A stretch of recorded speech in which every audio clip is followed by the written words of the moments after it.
o quadrinho Les Sombrios não é apenas uma história retratando de um trio tóxico no ensino médio, mas também é um belo de um repertório social e uma crítica para as atuais dinâmicas de comportamento enquanto ainda somos seres em desenvolvimento. Les Sombrios, na verdade, é uma história retratando de Karine e as suas amigas. A Karine, sendo a personagem principal, ela tem um perfil otimista e bem positiva. Na verdade, ela tenta o tempo todo, até no momento mais insalubre de sua vida, tentar enxergar o ponto bom das coisas. E isso chega a ser uma autossabotagem porque ela tenta fazer isso com as próprias amigas, tentar justificar os comportamentos insalubres e as coisas ruins que acontecem o tempo todo com ela. Que isso lhe custou o próprio namorado, né? Ela acredita na manipulação das amigas, ela acredita fielmente em tudo que elas falam, porque o cenário é todo manipulado e arquitetado para realmente parecer que o que elas falam é verdade.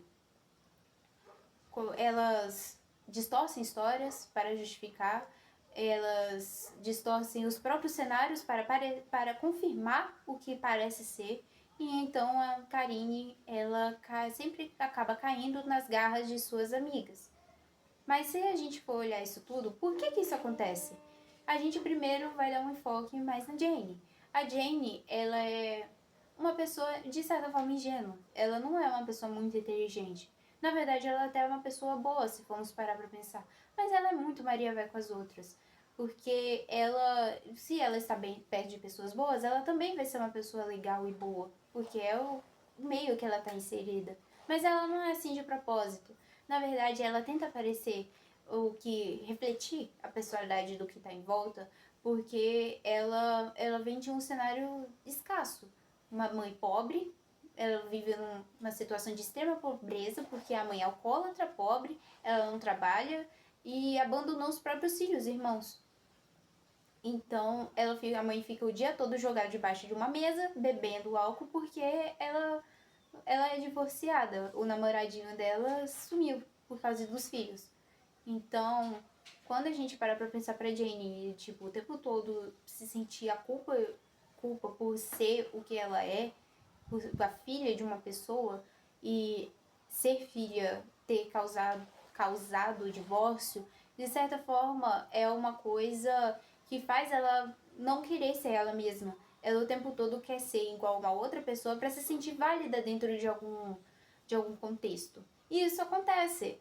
Até ela conhece a Vicky. E a Vicky valida ela, porque não por ela ser ela, exatamente, mas é por ela ser a mais bonita da escola. A Vicky não liga pra personalidade de Jane. Na verdade, ela condena a personalidade de Jane por ela ser meio burrinha, entre aspas, né?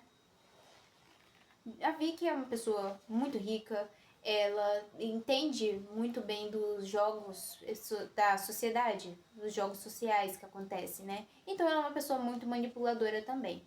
E ela faz a cabeça de Jane. Ela faz acreditar que você namorar pessoas por interesse é o certo. Você namorar pessoas, por exemplo, deixar um rapaz sair com você apenas para ele te custear um show e apenas por causa disso e nada mais, é o certo. Então a Jane acaba caindo nessa ladainha e se junta a Vicky. A Vicky, ela é uma pessoa meio insana da cabeça, ela o tempo todo ela quer mais poder, mais visibilidade, mas ela nunca consegue isso porque ela não é a mais bonita da escola. Ela é a segunda mais bonita da escola. Quem é a mais bonita é a Jane. Então ela acaba pegando uma lasquinha da popularidade dela para si, porque é isso que ela quer. Ela quer ser a melhor. Ela veio de uma família vingativa e que só pensa no próprio umbigo. Eles só pensam no poder que as relações podem trazer. Se uma relação ela for apenas por puro amor, então por puro, eu gosto de você, isso não funciona, na verdade. Então, a Vicky, ela veio com uma mãe muito vingativa e que nunca deu licença para sequer existir. A Vicky, durante a infância inteira, ela seguia dietas rígidas para deixar de ser gorda e frequentava acampamentos de verão para conseguir entrar em forma.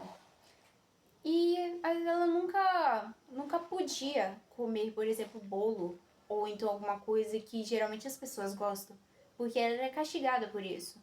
E além disso, a mãe, ela sempre incentivava a Vicky ser alguém de prestígio, porque aliás, se não fosse alguém de prestígio, que valor teria na família? A própria irmã é uma pessoa popular, frequenta faculdade e o tempo todo menospreza a Vicky por ela ser alguém, mesmo que pequeno. Ela tem um prazer de sentir as outras pessoas em volta dela meio que à mercê, meio a menor do que ela. Ela gosta de ver as pessoas queimando de raiva porque ela é melhor do que as outras. E dentro desse contexto, a Vicky ela aprendeu que a rivalidade feminina ela é válida. E não só válida, como necessária também. Porque só pode existir uma dentro de um contexto. E se ela só pode existir uma para ser amada, ela quer ser amada. Porque ela tem que ser a melhor. Ela tem que conseguir algum tipo de poder dentro de um contexto de comparação e de diminuição de pessoas, sem a validação de ninguém. Nesse contexto de rivalidade feminina muito internalizado dentro dela, ela é movida pela inveja. Por quê? Porque o tempo todo ela só anda com a Jane por ela ser a mais bonita.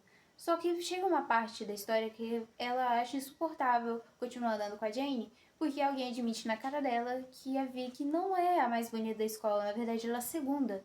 Então ela vai até a Jane e raspa os cabelos dela. Mas então, como isso se relaciona com a vida real?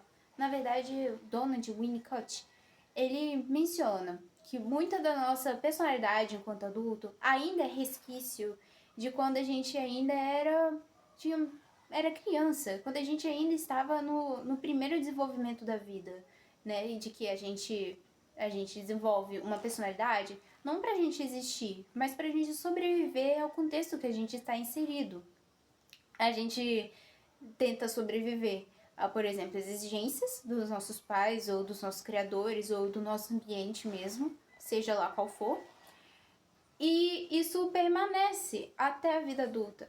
Só que muitas vezes a nossa vida adulta já é um contexto totalmente diferente de quando a gente é criança. Porque, aliás, somos outras pessoas.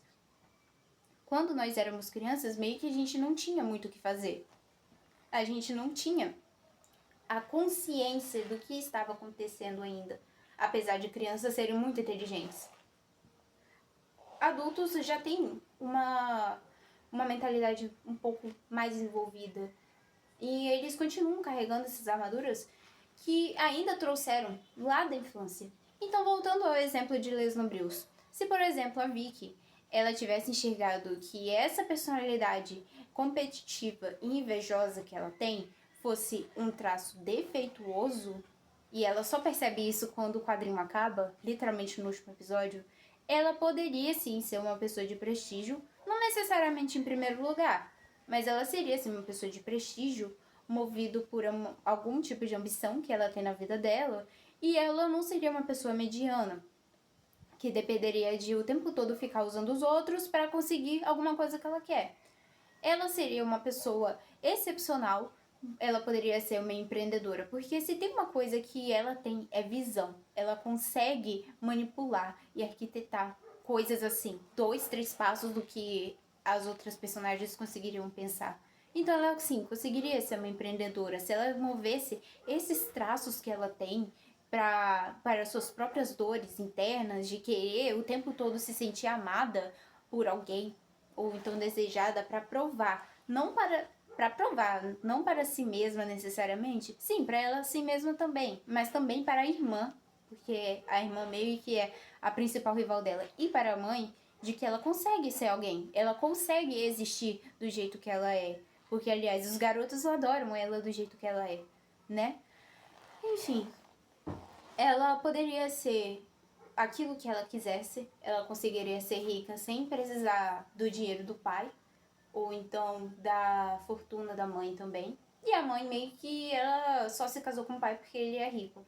Então, meio que todas essas máscaras sociais e tudo isso meio que vai desmoronando aos poucos quando o pai deixa de ser rico, porque ele faliu. E o casamento acaba, porque os dois se divorciaram. ela não muda, ela não deixa de ser quem ela é, uma pessoa invejosa, mau caráter, maléfica e sádica, porque ela tem o prazer de sentir pessoas menores do que ela considera inimigas, sofrendo. Ela seria uma pessoa altamente competitiva, então não é necessariamente sobre curar suas dores ao ponto de você largar esses traços. Sim, precisamos curar essas dores, mas talvez desenvolvê-las, para que não seja mais um traço negativo. Sim, alguma coisa, uma vantagem nesse mundo cruel.